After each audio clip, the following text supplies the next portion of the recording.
आज हम बात करेंगे कि जो हम धान की पौध डालते हैं उसको किस समय डाला जाना चाहिए और इसमें मुख्य रूप से किस किस पोषक तत्व की कमी आती है। धान का बीज सबसे पहले तो आप लोग कोशिश करें कि धान के बीज को उपचारित करें। उपचारित बीज को जब आप मिट्टी में डालें तो उसको सुबह अर्ली मॉर्निंग, सुबह जल्दी या शाम के समय में ही आप धान का बीज डालें। उसके बाद जब आपने धान की नर्सरी लगा दी है और जब धान की नर्सरी में जो पौधे हैं वो छोटे हैं, उस समय आप कोशिश करें कि उसको पानी भी आप शाम के समय में दें ताकि वो पानी गर्म ना हो और उसका कोई भी दुष्प्रभाव जो है आपकी नर्सरी पर ना पड़े।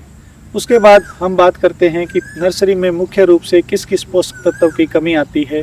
जब आप धान की नर्सरी बोते हैं, जब आपकी नर्सरी 10 से 12 दिन की होगी, यानी पौधे के उगने के 8 से 10 दिन बाद, जब आप 10 से 12 दिन बाद अपनी धान की नर्सरी को देखेंगे तो उसमें आपको पौधे में ऊपर से लेकर नीचे तक एक समान पीलापन दिखाई देगा। सिचुएशन या वो कंडीशन, वो स्थिति सिर्फ और सिर्फ जिंक की डेफिशिएंसी की वजह से बनी है। जब आप अपनी धान की पौध को या उसमें से कुछ पौधे उखाड़कर जब आप देखेंगे, अगर उसकी जड़ों में गांठें नहीं हैं, उसकी जड़ें जो नॉर्मल जड़ होती है उस टाइप की जड़ है, तो उसमें निमेटोड की किसी टाइप की कोई प्रॉब्लम नहीं है।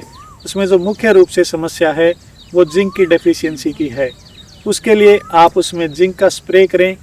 अगर आप चिलेटेड जिंक डालना चाहते हैं तो चिलेटेड जिंक को आप मिट्टी में भी डाल सकते हैं। उसके अलावा अगर आपको जिंक की डेफिशिएंसी को पूरा करना है तो आप जिंक सल्फेट का यूज़ कर सकते हैं।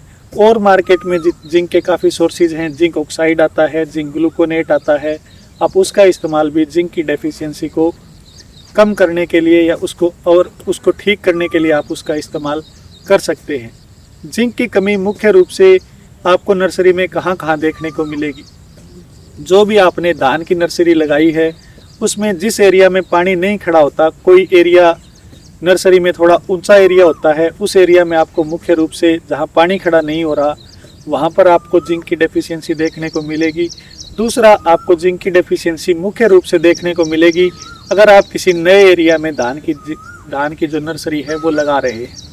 तीसरा, आपको डेफिशिएंसी देखने को मिलेगी अगर आप कोई ऐसे खेत में जिंक की पौध लगा रहे हैं जहाँ से आपने पहले मिट्टी उठाई है और दूसरे खेत में डाली है, तो आपको दोनों जगह ही, जहाँ से आपने मिट्टी उठाई है और जहाँ आपने मिट्टी डाली है, दोनों जगह ही आपको मुख्य रूप से जिंक की डेफिशिएंसी देखने को मिलेगी। इसको उपचारित किस तरीके से करना है, इससे किस तरीके से निजात पाया जा सकता है, वो मैंने आपको बता दिया कि जिंक के काफ़ी सोर्सेज हैं। जिंक सल्फेट है, जिंक ग्लूकोनेट है, जिंक ऑक्साइड है, आप उनका एप्लीकेशन कर सकते हैं। चिलेटेड जिंक का इस्तेमाल आप मिट्टी में एप्लीकेशन करने के लिए करें, उससे आपको बेहतर रिजल्ट देखने को मिलेंगे। उसके बाद धान में जो मुख्य रूप से नर्सरी में समस्या आती है वो आती है आयरन की डेफिशिएंसी की, जिसको आम भाषा में किसान लोहा जिंक भी बोल देता है, लोहा कशिश भी बोल देता है। उसकी भी डेफिशिएंसी आपको पौध में देखने को मिलती है। जब धान की पौध 20 से 22 दिन की होगी, उस समय जो शुरुआती पीलापन था वो सफ़ेद पौधा होना शुरू हो जाएगा और पौधे में सफ़ेदपन आना शुरू हो जाएगा। अगर पौधे में सफ़ेदपन आना शुरू हो गया है, इसका मतलब वो आपके खेत में लोहे की कमी है या आयरन की डेफिशिएंसी है। उसको दूर करने के लिए आप आयरन के अलग अलग सोर्सेज, आयरन चिलेटेड आयरन आता है, आयरन सल्फेट मार्केट में आता है, उसकी एप्लीकेशन आप लोग कर सकते हैं। उसकी एप्लीकेशन से आपकी फसल पूर्णतः ठीक हो जाएगी। तो मुख्य रूप से जो धान की नर्सरी है उसमें 2 ही पोषक तत्वों की कमी आती है, पहला जिंक और दूसरा आयरन, क्योंकि जो धान की पौध है या जो धान की फसल है ये जिंक और आयरन के लिए हाईली सेंसिटिव है। जहाँ पर आपका पानी का भराव ठीक रहेगा, पानी जहाँ पर फसल में खड़ा रहेगा, वहाँ पर आपको इस प्रकार की कमी देखने को नहीं मिलेगी। तो उम्मीद है आप जिंक और आयरन की डेफिशिएंसी को अच्छे से मैनेज कर पाएंगे। अगर कहीं पे भी आपको धान की पौध में जड़ों में गांठ दिखाई देती है तो वो जड़ों में गांठ, जैसे हम धागे पे गांठ लगाते हैं, अगर उस टाइप की गांठें आपको फसल की जड़ में दिखाई दे रही हैं तो वो मुख्य रूप से निमेटोड के अटैक के कारण है। उस केस में सबसे पहले आपको निमेटोड को रोकना होगा। निमेटोड का अटैक रोकने के लिए आपके पास कार्बाफ्यूरॉन एक साधन है, काफ़ी अदर केमिकल्स भी मार्केट में आते हैं जिनका इस्तेमाल आप कर सकते हैं। अगर निमेटोड का अटैक आपकी नर्सरी में है तो सबसे पहला काम आप यही करें कि किसी भी केमिकल का इस्तेमाल आप उसकी निमेटोड अटैक को रोकने के लिए करें और उसके साथ साथ आप उसको पत्तों से कोई खुराक भी दें, क्योंकि निमेटोड जो मुख्य रूप से प्रभावित करता है वो जड़ से ऊपर की तरफ पोषक तत्वों का प्रभाव फसल में रोक देता है, जिसकी वजह से पौधा अपना भोजन नहीं बना पाता।